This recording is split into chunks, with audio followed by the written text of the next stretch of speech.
What was the top point for you during your upbringing in Chicago? What was your highest point or most positive moment despite the description you presented previously?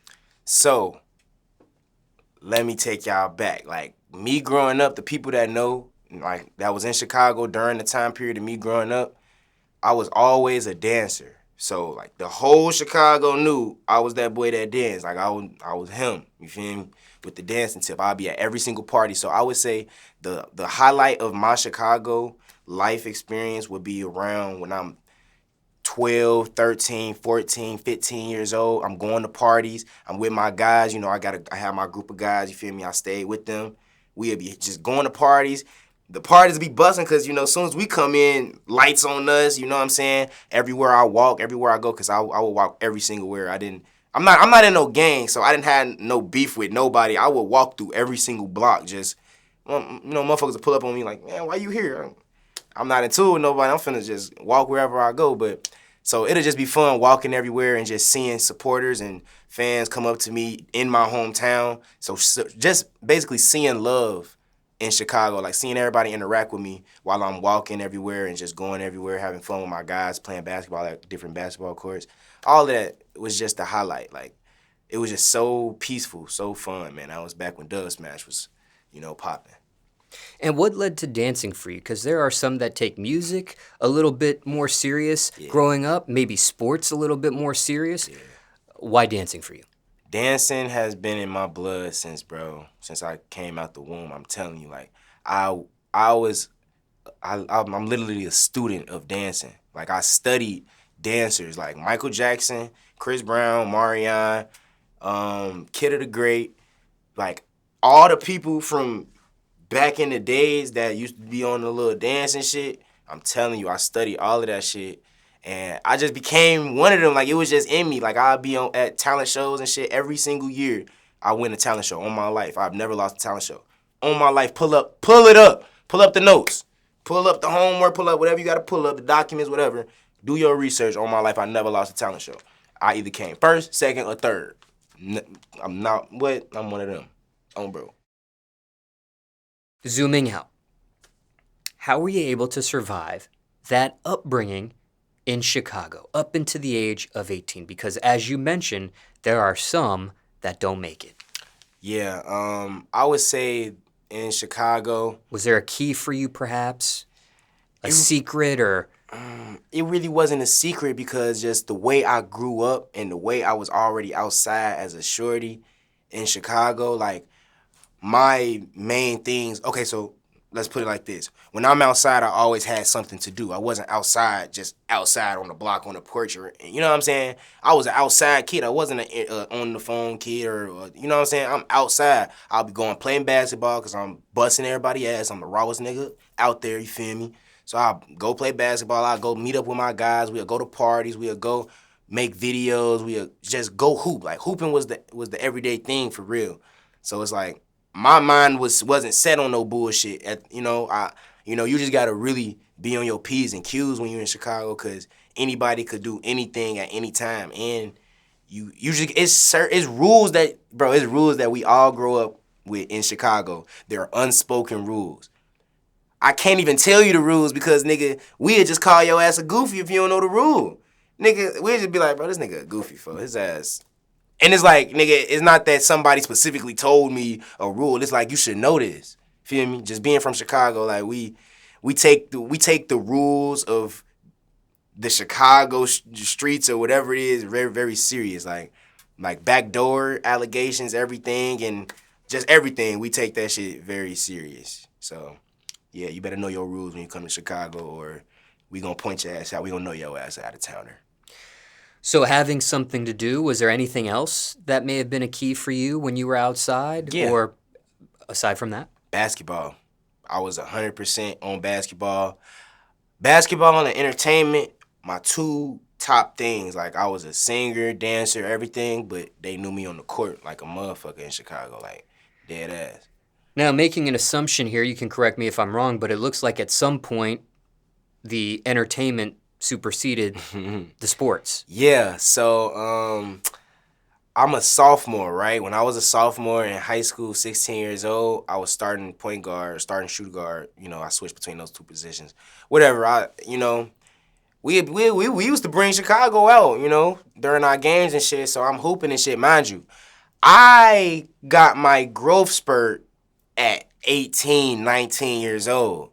Feel me? I'm only 9. I'm 5'9" and a half now. I was fucking 5'2" as a sophomore. I'm 5 feet as a freshman. Like, just put that into your perspective. I'm the littlest nigga in my school every single school year until I just graduated high school. Now I'm everybody high. Now I'm you know what I'm saying? I'm cool. Feel me? Nigga, I was just hooping, bro, and I must have kneed the fuck out of somebody, and it fucked me up pretty bad, And that was when I realized I'm like, cause mind you, as I'm hooping at 16 years old, I'm famous. I already was an entertainer. I'm already dancing. Like if I post the address to my damn basketball game and tell people pull up, the whole stadium was full. You feel me? Or the whole gym, not stadium. The whole gym was full. So, motherfucker, I was already that on the internet. I'm just hooping because I know I'm hooping. I could hoop and shit. You feel me? So then I got injured. I need buddy ass in his knee. And yeah, it was pretty much over with for me. And I was like, I gotta take this shit serious. So I took that YouTube shit serious, the internet entertainment shit serious, and it's good. But right now, I've been like working on my knee. It still hurt pretty bad, but I'm still a hooper. Like, I'm actually way better than I was back then. So yeah. Was that an injury that needed more support or help or examination? Yeah, it does, but my stupid ass ain't go to do that shit. You feel me? Cause actually, the real reason why it hurt so bad when I need him was because this happened when I was in 8th grade, which caused me to get kicked off the basketball team because I couldn't come to practice, I couldn't come to games or anything because my knee was fucked up. Cause I need somebody when I was in 8th grade. Boom, got kicked off or whatever. Then now I'm back sophomore year, need another nigga, and now I'm done. I'm like, man, I'm done. I'm not gonna be like no damn D-Rug, man. I'm done. But did you ever get it looked at professionally by a doctor and things of that I nature? didn't. I need to go to an MRI ASAP. Nia been on my ass about going to that shit. I just ain't been finding the time. I ain't gonna lie. So this whole entire time since that point, you've been dancing and carrying on with this knee issue. Yeah, it's actually very serious. Like, I don't want to sound cocky. I'm so good at basketball and dancing, nobody can really notice that I'm injured. But when I tell them, I'll be like, bro, I'm overly injured. I'm fucked up on my life, boy. I'd be dunking off the goddamn backboard if I wasn't. On bro grave, I'm trying to tell you. Like, I'm real life injured. I'm real life fucked up. Like, it hurt right now sitting down. Like, Nia get blue at me every time we riding around in a Sprinter because I got to put my damn leg up like an old man. My shit real life fucked. But, I don't let shit really stop me because, I grew up watching Kobe. You feel me? That mentality a little bit different, nigga. I'd play on a damn broken finger if I had to. Feel me? So when you were playing basketball as a sophomore, was it varsity? No. I wasn't on varsity, but that shit really didn't really matter to me back then. I wanted to play in the fucking basketball game. I don't care about all that extra shit. Give me time. And I had time. I had tick. I was starting. You feel me? So as long as I had tick and I had time on the court, I was good, Averaged me a good little 10 points. So you played basketball for your high school. Yeah. Care to share the name of that high school? Yeah, Perspectives. Yeah, that's Perspectives. The one that was on 83rd and May. Not the one that's down on the low end. Did you do AAU at all as well? Yeah, I played for Mean Streets on AAU. I was that nigga in me on AAU too. You feel me? I wasn't all the way that nigga because that was around the time where I was injured, where I first got injured. But I was still a bucket.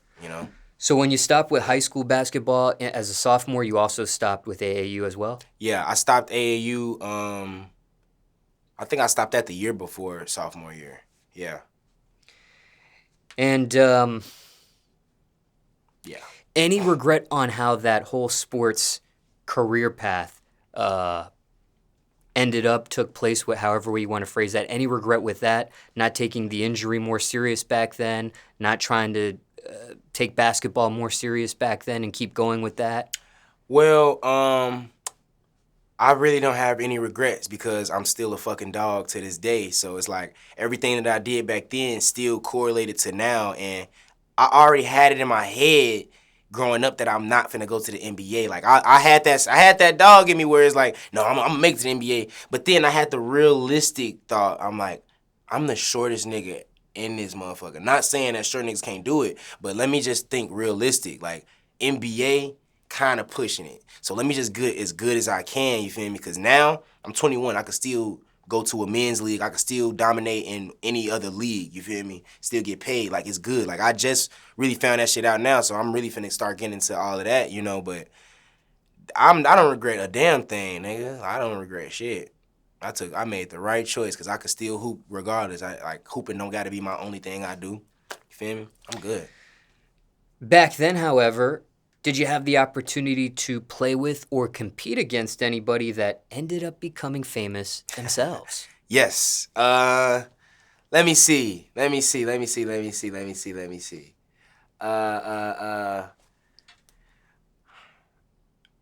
Amari Bailey. I played with Amari. I played against Amari Bailey. Who else?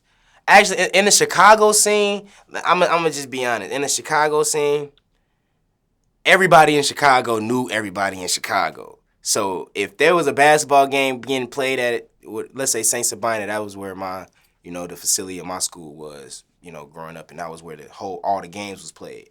So let's just say like a basketball team come near. If two basketball teams come near, we as the people, as the audience, damn near already know who the stars of the game is and shit. So it was a big thing back then, like saying a nigga name. Oh yeah, I know him. Now a lot of them aren't really overly crazy. They just in college and shit. I wouldn't really think that y'all would know their names and shit. But I played with a few. I definitely played with a lot of people that are making a name for themselves now, but not a name where I feel like y'all would be like, ooh, just a few people. Yeah, just a few people. Any that are actually in the NBA at this point? I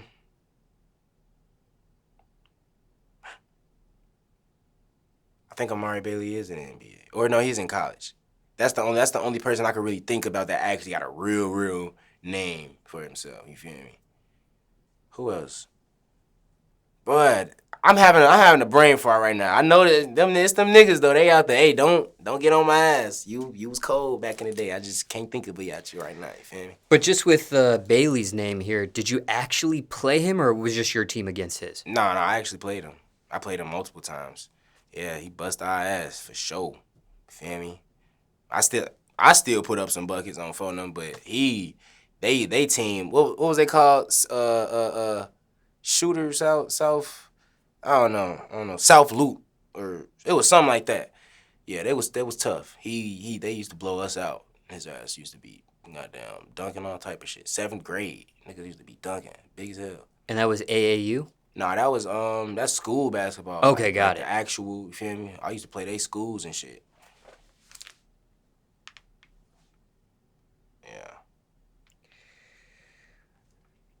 All right. Well,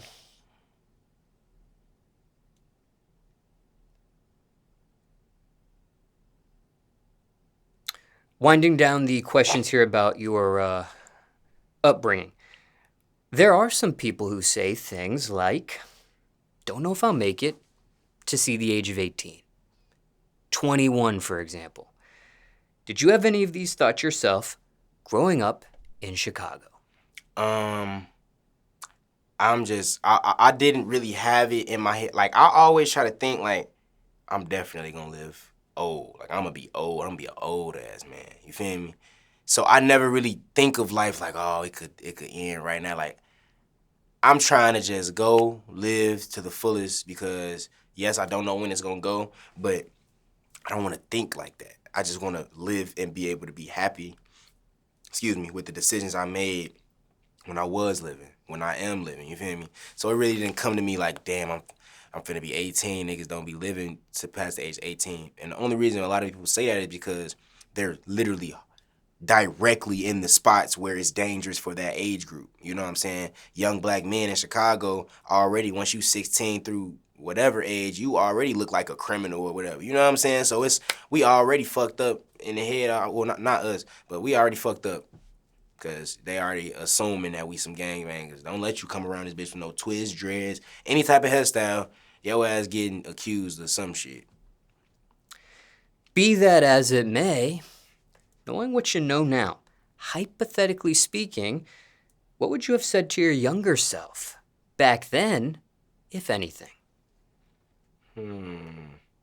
What would I have said to my younger self back then? I would have definitely said take advantage of what you got, because I was in the point where I was trying to help everybody else. You feel me? Once I got it, I'm that type of nigga. Once I get it, we all got it, you know? And I had to realize that I can't be like that, because that shit'll be all gone. You get that shit all away, you know? So I would just tell myself, focus not on you. Make sure you bring everybody that you need to bring along, but make sure you get you through the door so you can get everybody else through the door. You feel me? Instead of trying to get everybody through the door at the same time. The fucking door this fucking small. Nigga, all of us can't fit through there. I gotta get through there, and I'm gonna open the door for y'all. Feel me? Anything else you want to mention about your upbringing or question you weren't asked? People want to know just about that. Nah.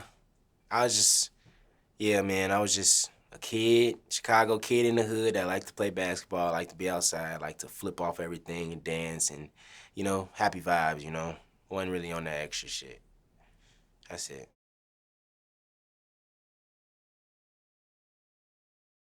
Under the YouTube, Chris Gone Crazy. So make sure y'all go tap in, man. Subscribe, because I got a whole bunch of shit coming for y'all, man. I got basketball content. I'm finna start an AAU tournament tour. You get what I'm saying? If we finna go on tour for basketball. My knee gonna be fucked up during the tour, so I'm gonna have to maneuver, you know, a certain way, but it's gonna be lit, man. Just y'all stay tuned. I got a lot coming for y'all.